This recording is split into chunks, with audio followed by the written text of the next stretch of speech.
Bom, vamos iniciar então com uma oração. Vamos colocar em pé diante do Senhor e vamos orar. Pai Celestial, muito obrigado, Senhor, por nos reunir neste lugar.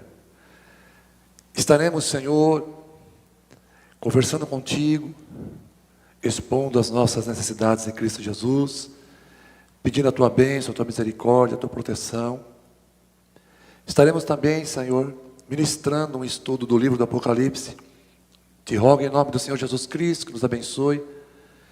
Cada palavra falada tem um aval, Senhor, do teu Espírito. Fica conosco nesta noite, Senhor, que os corações estejam preparados para ouvir aquilo que o Senhor tem a ministrar em nossas vidas. O livro do Apocalipse foi escrito, Pai, para que a tua igreja saiba das coisas que em breve vão acontecer. E nós queremos estar ligados, queremos estar a par de toda a verdade que envolve os últimos dias. Por isso, Pai, é tão importante estudarmos a escatologia, a doutrina das últimas coisas. Fica conosco, Senhor, nesta hora. Nós te rogamos e agradecemos em nome do Senhor Jesus. Amém. Então, irmãos, vamos iniciar o nosso estudo. Livro do Apocalipse, capítulo 1, versículos de 13 a 20. Ou seja, vamos encerrar o estudo hoje. Versículo 13. E no meio dos 7 castiçais, um semelhante ao Filho do Homem, vestido até aos pés, de uma roupa comprida, e cingido pelos peitos com um cinto de ouro. Vamos lá. Vamos cortar aqui o versículo em algumas partes, vamos estudar ele. E no meio dos 7 castiçais, um semelhante ao Filho do Homem. Quem é este? Jesus. Jesus está no meio da igreja. Por quê? Os 7 castiçais desse versículo, os 7 castiçais, representam as 7 igrejas da Ásia Menor, às quais foram direcionadas as cartas ordenadas por Jesus Cristo. Então Jesus Cristo estava entre os 7 castiçais. Jesus está no meio da igreja, tá? É isso que está tipificando esta mensagem. Ele é o centro da igreja. Estar no centro significa ser o principal, a razão da igreja existir.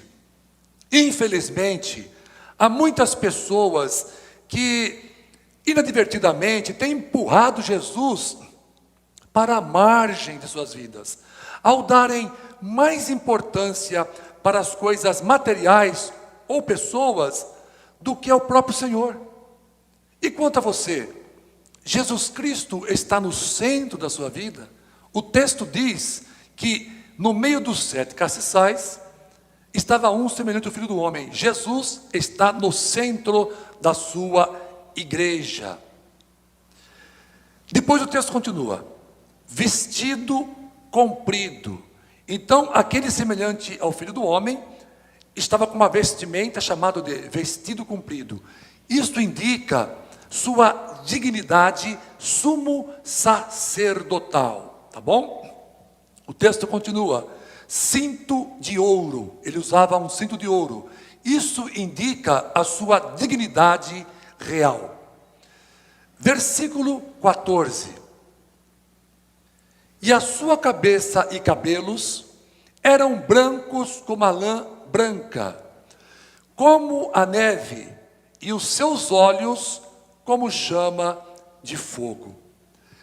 Cabeça e cabelos brancos como a neve indica que sobre ele, Jesus Cristo, repousa o indescritível fulgor da pureza e da glória celestial. Ok? Vamos dar seguimento.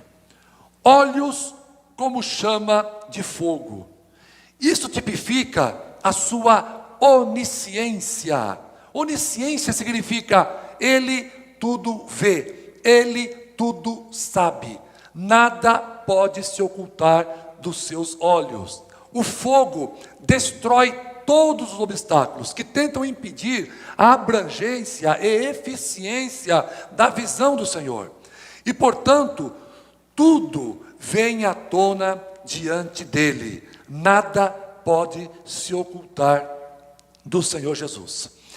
Observe na prática, lendo Lucas capítulo 22, versículos de 60 a 62. E Pedro disse: Homem, não sei o que dizes. E logo estando ele ainda a falar, cantou o galo. E virando-se o Senhor, olhou para Pedro, e Pedro lembrou-se da palavra do Senhor, como lhe havia dito: antes que o galo cante, hoje me negarás 3 vezes. E saindo Pedro para fora, chorou amargamente. O olhar de Jesus é revelador. Nada pode se ocultar. Jamais se esqueça disso. Por isso Pedro chorou. Quando o olhar de Jesus entrou no coração de Pedro, como chamas de fogo, que destrói todo o impedimento, entrou no fundo do coração de Pedro, Pedro quebrantou-se e chorou muito. Tá? Vamos continuar. Versículo 15. E os seus pés, semelhantes a latão reluzente, como se tivessem sido refinados numa fornalha, e a sua voz como a voz de muitas águas. Pés semelhantes a latão reluzente significa o seguinte. Bom, em primeiro lugar, o latão é uma liga, é um metal que é feito de uma liga de cobre e zinco. Ela é brilhante e a cor vai do vermelho ao amarelo. Então João não mais observava os pés frágeis de Jesus, que foram perfurados pelos cravos da cruz, mas via-os como latão brilhantes, como um sinal de poder para destruir os seus inimigos. Coisa fantástica, hein? João tendo aquela visão de Jesus Cristo totalmente diferente daquilo que ele conhecia a respeito do Nazareno. Agora os seus pés não eram pés humildes, não eram pés sujos por terra e perfurados por cravos. Agora eram pés como latão reluzente. Continua o texto. Como se tivessem sido refinados numa fornalha. Irmãos, fornalha nos fala de provas, dificuldades e aflições. Jesus padeceu, sofreu, para então receber todo o poder no céu e na terra, conforme explica Mateus capítulo 28, versículo 18. Portanto, se quisermos brilhar como latão reluzente, devemos passar pela fornalha das aflições para sermos refinados. Então, este é o significado do texto, como se tivessem sido refinados numa fornalha. Continuemos. E a sua voz, como a voz de muitas águas, simbolizando sua autoridade majestosa, envolvente e poderosa. Amém? Vamos para o versículo de número 16. E ele tinha na sua destra, à direita, 7 estrelas, e da sua boca saía uma aguda espada de 2 fios, e o seu rosto era como o sol, quando na sua força resplandece. Ele tinha na sua destra, à sua direita, 7 estrelas. O que significa isso? Jesus é visto por João segurando em sua mão direita 7 estrelas, cuja interpretação se encontra no versículo 20, onde entendemos se tratar dos pastores titulares das 7 igrejas, às quais foram endereçadas as cartas ordenadas por Jesus Cristo, tá bom? Então, essas estrelas representam os pastores. Você tem uma igreja? Você congrega em uma igreja? Você faz parte de um povo que se reúne em um salão, em uma sala, em um templo e congrega com seus irmãos? Esses irmãos são considerados um rebanho. E este rebanho tem uma estrela. Essa estrela, segundo o Apocalipse, a interpretação, é o pastor, é o anjo da igreja, o pastor, o dirigente, o pastor titular desta igreja, ao qual Jesus endereça mensagens, tá? Ele pode estar errando, ele pode estar exagerando, ele pode estar deixando de alimentar as suas ovelhas, e Jesus, preocupado com isso, manda escrever cartas, envia mensagem às estrelas das igrejas, tá? E as igrejas, não se esqueçam, são os 7 castiçais, tá? Os castiçais são as igrejas, e as estrelas são os pastores dessas igrejas, chamados de anjos do Senhor. Vamos lá. E da sua boca saiu uma aguda espada de 2 fios. O que significa isso? Olhar para Jesus e da boca dele saiu uma espada com 2 cortes. O que é isso? Hebreus, capítulo 4, versículo 12, nos explica. Porque a palavra de Deus é viva e eficaz, presta atenção agora, e mais penetrante do que espada alguma de 2 gumes, uma espada de 2 cortes, e penetra até a divisão da alma e do espírito, e das juntas e medulas, e é apta para discernir os pensamentos e intenções do coração. Então essa espada que saía da boca de Jesus é a palavra de Deus, tá bom? Portanto, a aguda espada de 2 gumes é um símbolo, na verdade, da gloriosa palavra do Senhor. Vamos lá, vamos continuar com o texto. E o seu rosto era como o sol, quando na sua força resplandece, ou seja, o sol do meio-dia, simbolizando o esplendor da glória de Jesus, poder e justiça. Isso está em Malaquias, capítulo 4, versículo 2. Mas para vós, os que temeis o meu nome, nascerá o sol da justiça, e cura trará nas suas asas, e saireis e saltareis como bezerros da estrebaria, tá? Para quem teme o nome do Senhor, nascerá o sol da justiça. Vamos lá, versículo 17. E eu, quando o vi, ou seja, quando ele viu a Jesus, caí a seus pés como morto. Quem não cairia, Uma situação daquela, pés reluzentes como latão, aquele cinturão real, olhos como chama de fogo, resplandecia como o sol no seu fulgor, o sol do meio-dia. Não tem como se manter sóbrio, numa situação como essa. Então João disse, quando o vi, caí aos seus pés como morto. E ele pôs sobre mim a sua destra, a mão direita, colocou sobre João, dizendo-me, não temas, eu sou o primeiro e o último. Vamos lá.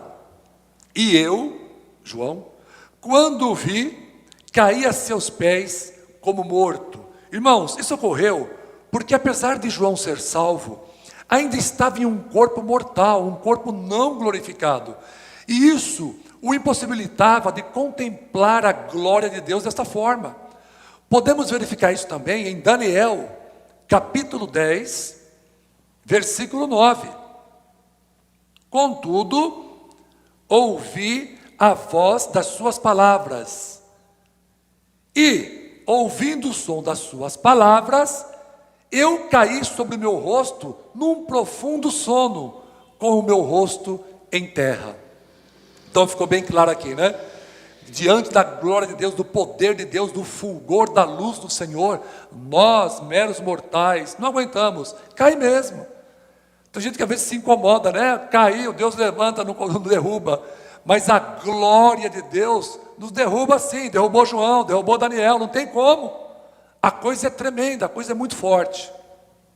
E ele pôs sobre mim a sua destra, mão direita, dizendo-me, não temas, eu sou o primeiro e o último. O Senhor não deixou João caído, simbolizando o seu carinho e afeto por nós, os mortais. E então lhe dá uma palavra de ânimo, não temas. E se revela como o primeiro e o último, ou seja, como o eterno Deus. O que gera grande confiança e segurança. Eu não sei qual é o teu problema, mas Jesus está dizendo nessa noite, não temas. Eu sou o primeiro e o último, ou seja, antes de mim não tem ninguém, depois de mim ninguém haverá. Então, eu sou o Todo-Poderoso, eu posso todas as coisas, inclusive resolver todos os seus problemas, não há razão para temer.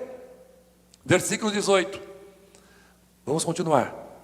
E o que vivo e fui morto. Jesus continua falando, né?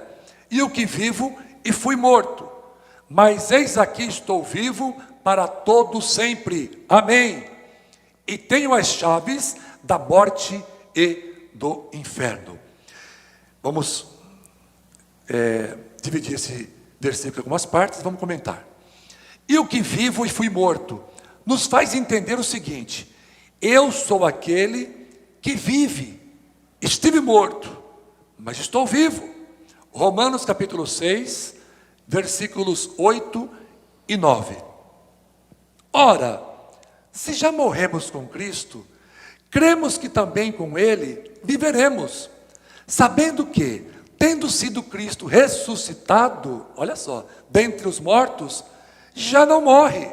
A morte não tem mais domínio sobre Ele. Ele é o primeiro e o último, o primeiro e derradeiro, o que era, o que é, que há de vir, o alfa e o ômega. Por isso não devemos temer a morte.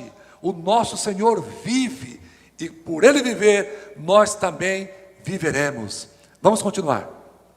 Mas eis aqui estou vivo para todo sempre. Hebreus, capítulo 7, versículo 3. Vamos lá. Sem pai, sem mãe, sem genealogia, não tendo princípio de dias e nem fim de vida, mas sendo feito semelhante ao Filho de Deus, permanece sacerdote para sempre. Quem é este? Melquisedeque, que era uma cristofania. Ou seja, o que é uma cristofania, pastor? A cristofania é uma manifestação de Cristo antes da sua encarnação, ou uma figura de Cristo do Antigo Testamento. Então, Melquisedeque, este personagem lá do Antigo Testamento, era um homem sem pai, sem mãe, sem genealogia, não tendo princípio de dias, nem fim de vida. Então, ele estava representando o que seria o sacerdócio do Senhor Jesus Cristo. É uma tipologia, ou o próprio Jesus antes da encarnação. Há uma discussão aqui entre os teólogos, tá bom? Aí Jesus diz: amém. A palavra hebraica amém significa assim seja, ou também significa é verdade. Então, enquanto o pastor está pregando em sua igreja, a igreja deve sim dizer amém o tempo todo na mensagem, tá? Não é fazendo gritaria, cada um fala de um jeito, não, falar muito alto, não, está ali, amém, amém, né? O que significa isso? Que isso aconteça, ou então é verdade, tá bom? Muitos são contra esta manifestação, o pessoal mais tradicional, né? São contra a manifestação sonora do povo na igreja durante o culto, tá? Durante a palavra. Mas, segundo o nosso entendimento, a palavra de Deus aponta exatamente para o contrário disso. Olha só, 1 Coríntios, capítulo 14, versículo 16. Olha só o que diz aqui. De outra maneira, se tu bendisseres com o Espírito, como dirá o que ocupa o lugar de indouto, o amém? Prestou atenção? Sobre a tua ação de graças, visto que não sabe o que dizes. Entendeu o que Paulo está dizendo? A pessoa está lá na igreja, está falando algo inteligível, falando uma língua estranha, ninguém está entendendo aquilo. Aí Paulo disse assim: como é que as pessoas vão dizer amém? Então isso nos faz subentender que durante as reuniões, durante o culto, é normal o povo se manifestar com amém. Não é para ficar de boca fechada não, queridos. Não é para ficar de boca fechada não. É para estar ali, ó, glorificando o nome do Senhor, dizendo amém durante a palavra. Não se acanhe não, isso não cria confusão não. Na verdade, isso deixa a igreja desperta. Então, enquanto o pastor está pregando, aqui o texto está dizendo: como que aquele que ocupa o lugar de indouto vai dizer o amém, ou assim seja, é verdade, se não está entendendo nada? Então é normal, é natural que na igreja, e é sobrenatural que na igreja o povo glorifique, e o povo diga amém durante a pregação. Né? Observa-se na igreja dizendo amém durante o culto, não é correto permanecer calado não, o tempo todo não. Então vamos lá. Vamos continuar com o versículo. E tenho as chaves da morte e do inferno. 1 Coríntios, capítulo 15, versículo 55. O que nós observamos nesse 1 Coríntios 15, 55? Observamos Paulo desafiando a morte e o inferno, tá? A atormentá-lo, pois sabe que o seu controle pertence a Jesus, ou seja, a morte e o inferno já não têm mais poder sobre aqueles que são de Cristo. Entendeu? A morte e o inferno agora, as chaves da morte e o inferno estão nas mãos de Jesus Cristo, o grande vencedor. Salmos 68, verso 20. Olha o que diz aqui. O nosso Deus é o Deus da salvação, e a Deus pertencem os livramentos da morte. Amém? Nós estamos livres da morte. Espera aí, eu não vou morrer então? Então se eu for vítima da pandemia, eu não vou morrer? Não é isso que eu estou falando. Estou falando da morte espiritual, da morte eterna. Quem está com Jesus, está com aquele que venceu a morte, que pagou o preço. Então ao Senhor pertence os livramentos da morte. Confie no Senhor, se agarre nessa promessa. Amém, queridos? Vamos para o penúltimo versículo. Pois só falta só mais um, hein? Vamos encerrar o capítulo 1. Escreve as coisas que tens visto, e as que são, e as que depois destas hão de acontecer. Escreve as coisas que tens visto, tá? No versículo 12, etc., diz assim, e as que são, tá? Versículo 12, etc., e as que são. Capítulo 2, versículo 1, etc., são as que depois dessas hão de acontecer. E a partir do capítulo 4, versículo 1, etc., são as que hão de vir. Tá? São as coisas que vão acontecer. Então, escreve as coisas que tens visto. Então, versículo 12, etc. E as que são, capítulo 2, versículo 1, etc. E as que depois destas hão de acontecer, capítulo 4 do Apocalipse, etc. O que significa isso? Que as coisas que João já viu, são aquelas do versículo 12 em diante, tá? As coisas que João já viu, já aconteceu, já foi embora. Depois são as que são, a que João estaria também presenciando, que é no capítulo 2, versículo 1 em diante. Também para nós, igreja, é passado. Agora presta atenção no que o texto diz. E as que depois destas hão de acontecer. Aí sim, é isso que interessa muito também para a igreja de hoje. A partir do capítulo 4, versículo 1 do Apocalipse, em diante, são as coisas que ainda não aconteceram. Então a igreja vai viver o Apocalipse capítulo 4 em diante, em escatologia, ou seja, em coisas futuristas, que provavelmente nós já estamos entrando nela, tá bom? Então é isso aí. Versículo 20, o último versículo, vamos encerrar então o capítulo 1 do Apocalipse. Último versículo. O mistério das 7 estrelas, que viste na minha destra, e dos 7 castiçais de ouro. As 7 estrelas são os anjos das 7 igrejas, como já havia comentado, tá? As 7 estrelas são os pastores da igreja. E os 7 castiçais que viste são as 7 igrejas. Isso aqui, irmãos, é Jesus Cristo explicando, tá bom? As 7 estrelas que estavam nas mãos de Jesus Cristo são os 7 anjos, são os pastores das igrejas, tá? Este é o nosso entendimento, tá bom? E os 7 castiçais são as igrejas. Eu não sei qual é a tua igreja, mas ela se enquadra entre uma destas dos 7 castiçais proferidos por Jesus Cristo. Então, neste versículo, Jesus explica que as 7 estrelas significavam os 7 anjos das 7 igrejas, e cremos que esses anjos sejam os pastores, tá? Porém, é bom saber que alguns expositores do passado, tais como Orígenes, Jerônimo, eles acreditavam que um ser angelical era nomeado por Deus para supervisionar cada igreja local. Irmãos, não parece haver base bíblica para esse tipo de crença, não. Não acredito que tenha algum anjo aqui supervisionando essa igreja, não acredito. Nós acreditamos, sim, que o anjo da igreja são os pastores. Não temos asas, tá bom?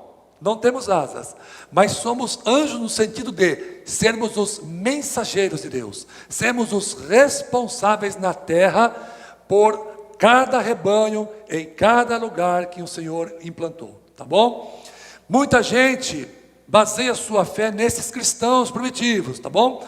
Mas é bom lembrar que eles não escreveram os textos bíblicos canonizados. Toma cuidado com o que falou Lutero, toma cuidado com o que falou Jerônimo, Orígenes, toma cuidado com o que falou Calvino principalmente, toma cuidado com o que falou Armínio. Olha, o que interessa é o que está aqui, palavra de Deus, o que Jesus falou, o que os apóstolos falaram, é isso que vale para a igreja.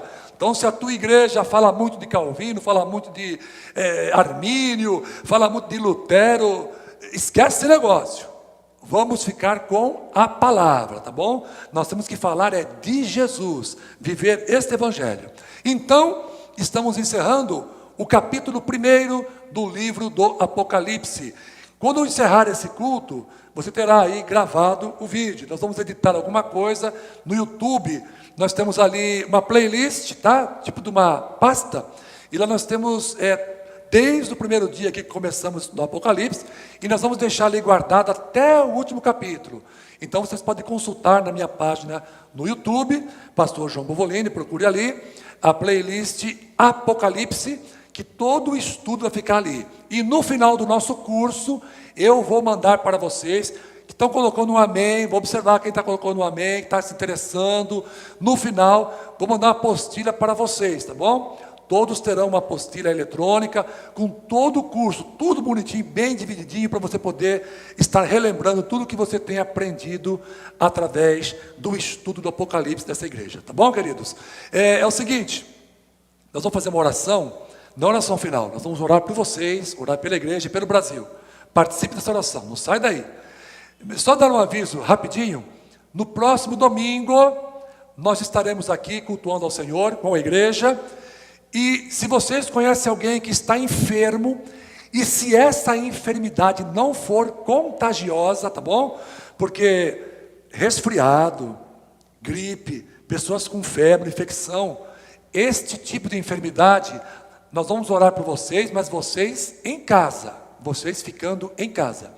Mas qualquer outra enfermidade não contagiosa, tragam essas pessoas para a igreja, que nós vamos fazer a unção do enfermo, tá? É uma unção de cura, com óleo, conforme ensinou Tiago, tá? O óleo não cura, quem cura é Jesus. O óleo é apenas um símbolo do poder curativo de Deus, do Espírito Santo. É o Espírito quem opera o milagre da cura. Então, tragam alguém enfermo, a sua mãe, sogra, seja quem for, um filho, um vizinho, traga aqui para a igreja, nós vamos orar, tá? Com a unção dos enfermos, conforme ensina Tiago, na palavra de Deus. Nós vamos, neste momento, orar ao Senhor. Vamos buscar a face de Deus. Se você tem um pedido de oração, está desempregado, você está enfermo, não espere até domingo para a unção, não. Peça já hoje. Conhece alguém que está enfermo, está em pânico, em depressão? Coloca aí nos comentários. Nós temos aqui a nossa secretária que está participando ali, está lendo tudo e vai nos passar e nós vamos orar por vocês, tá bom? Escreve no comentário o seu pedido de oração. Então, nessa primeira oração, nós vamos orar pelo Brasil. Enquanto você está aí escrevendo o seu pedido, nós vamos orar pelo Brasil. Pai Celestial, louvado seja o teu santo e perfeito nome. Queremos, nesta primeira etapa de oração, orar pelo Brasil, orar por esta nação, orar por este povo que o Senhor comprou com seu precioso sangue, Jesus. Abençoai, Pai, o governo federal, o presidente da República. Abençoai, Senhor, o vice-presidente da República. Abençoa o Supremo Tribunal Federal. Abençoe, Senhor, o Senado e a Câmara dos Deputados. Abençoe cada líder dos poderes constituídos do Brasil. Abençoa, Senhor Deus, os governadores de cada estado. Abençoa, Senhor, as prefeituras, os prefeitos. Abençoa, Senhor, todo o poder constituído, a Câmara dos Deputados Estaduais, vereadores. Abençoa, Senhor Deus, o Exército, a Marinha, a Aeronáutica. Abençoa, Senhor Deus, a Polícia Federal, a Polícia Militar de cada estado. Abençoa, Senhor Deus, os guardas municipais. Abençoe os vigilantes, os porteiros, todos aqueles que trabalham pela segurança e zelam por nossas vidas, Senhor. Abençoe esta nação, as finanças. Abençoe os ministros. Ministro da Saúde, tão importante em tempo de pandemia. Abençoai, ilumina da graça. Abençoa, Senhor, ministro da Segurança. Todos os demais ministros, Pai, para que ministrem bem, com ousadia, com convicção e discernimento. E somente a verdade seja imperativa nesta nação. Que nenhuma lei seja aprovada contra a vida, Senhor. Nós estamos anulando todo o poder, Pai, que se levanta contra a vida. Pessoas que estão a favor do aborto, Pai. Seja rejeitado toda a lei que favoreça o aborto. Casamentos ilícitos, conforme ensina a Tua palavra, caiam por terra. Seja imperativa a Tua voz. Seja a Constituição do Brasil baseada nesta Constituição, que é a Tua palavra, Senhor. Abençoa, Senhor Deus, essa nação. Em nome do Senhor Jesus Cristo, meu Deus. Amém. Louvado seja Deus. Temos algum pedido de oração?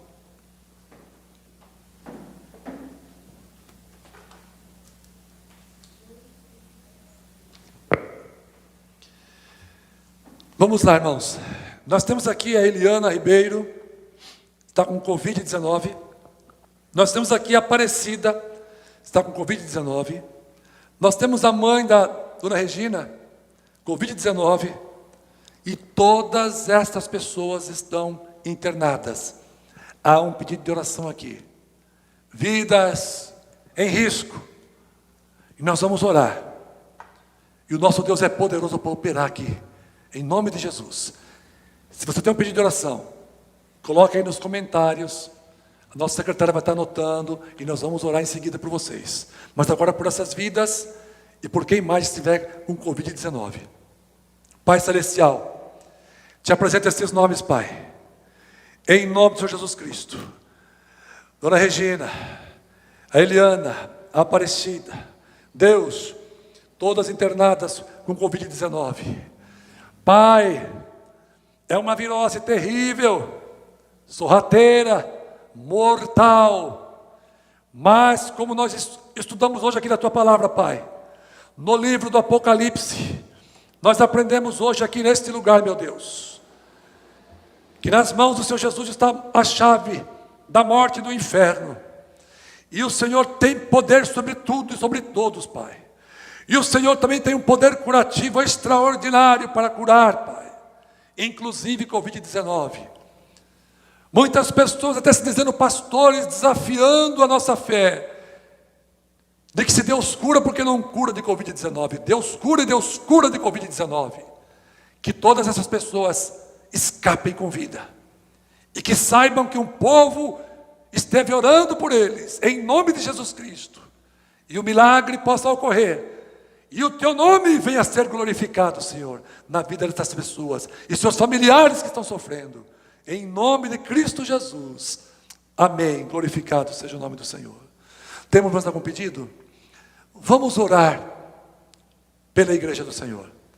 Pai Celestial, te apresentamos a igreja, te apresentamos os seus filhos, Pai. Estas cadeiras que aqui estão, Pai, essas cadeiras têm abrigado vidas, almas, que se assentam para glorificar o Teu nome, que se assentam para ouvir a Tua palavra, que se assentam para buscar a Sua presença, Criador. Em nome de Jesus Cristo, meu Deus, abraça cada vida onde quer que estejam neste momento. Visita com Teu poder, Pai. Abrasa os corações com a Tua presença. Cura as enfermidades. salva, batiza no Espírito Santo, manifesta os dons espirituais na vida dos seus filhos, liberta dos vícios e de todo mal, opera, dá-nos crescimento qualitativo e quantitativo, Senhor. Se esta casa for pequena, dá-nos uma casa maior de reunião, mas não deixa de nos abençoar, Pai, quantitativamente e qualitativamente. Abençoa esta igreja te pertence, o Senhor comprou com teu sangue, Jesus. Isso aqui é teu, Pai. Oh, aleluia, glorificado seja o teu nome hoje e sempre, Salvador. Abençoa, Senhor, cada vida que está participando deste culto online, dessa transmissão ao vivo, em seus lares, buscando a presença do Senhor. Trabalha de uma forma especial. Eu não sei se pertence a alguma igreja, eu não sei se estão afastados de alguma igreja, eu não sei se estão impossibilitados de ir a alguma igreja, eu não sei se tem alguma igreja, mas o Senhor conhece cada vida, e o Senhor pode abençoar cada uma delas, Pai.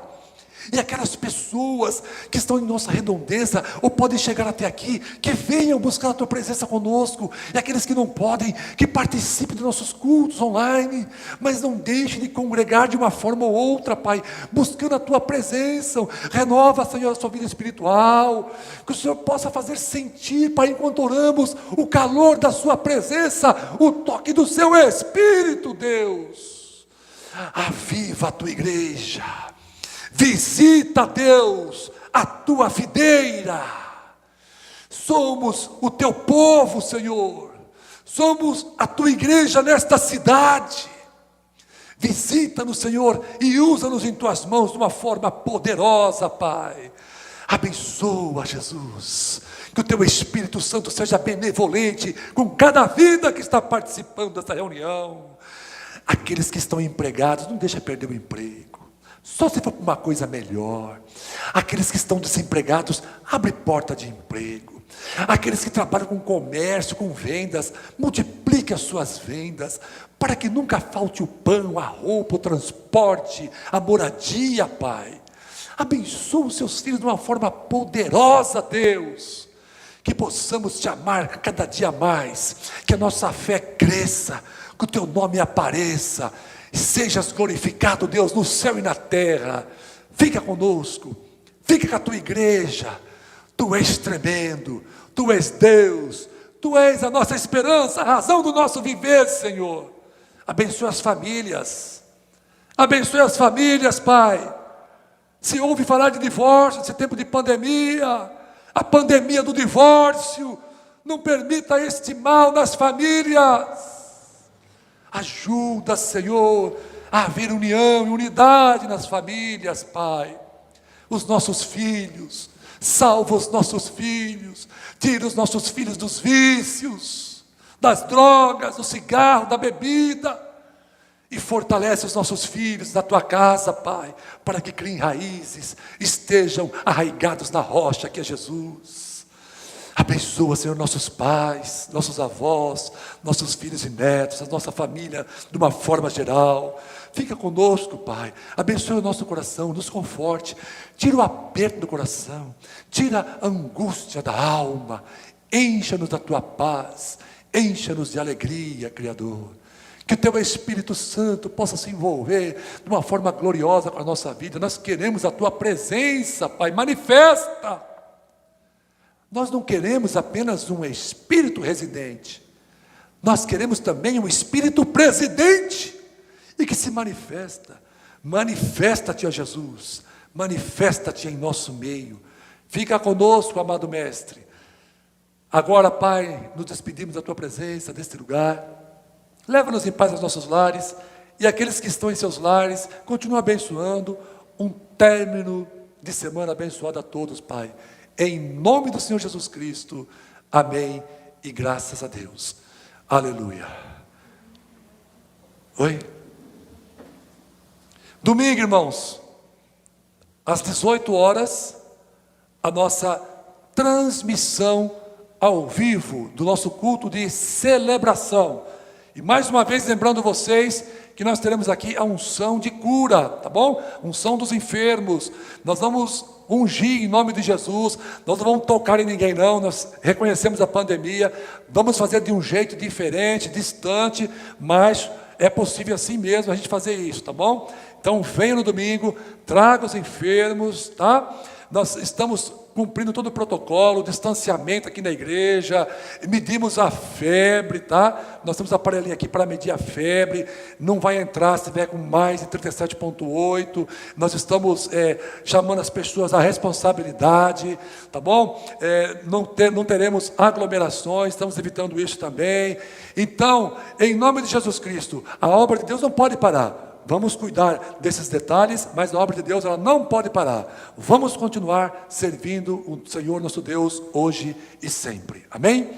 Com as palmas das mãos voltadas para os céus, que a graça do nosso Senhor e Salvador Jesus Cristo, o grande amor de Deus, a comunhão e a consolação do Santo Espírito, seja com todos os seus filhos e todos bem alto. Digam amém. Glória a Deus. Obrigado, Jesus.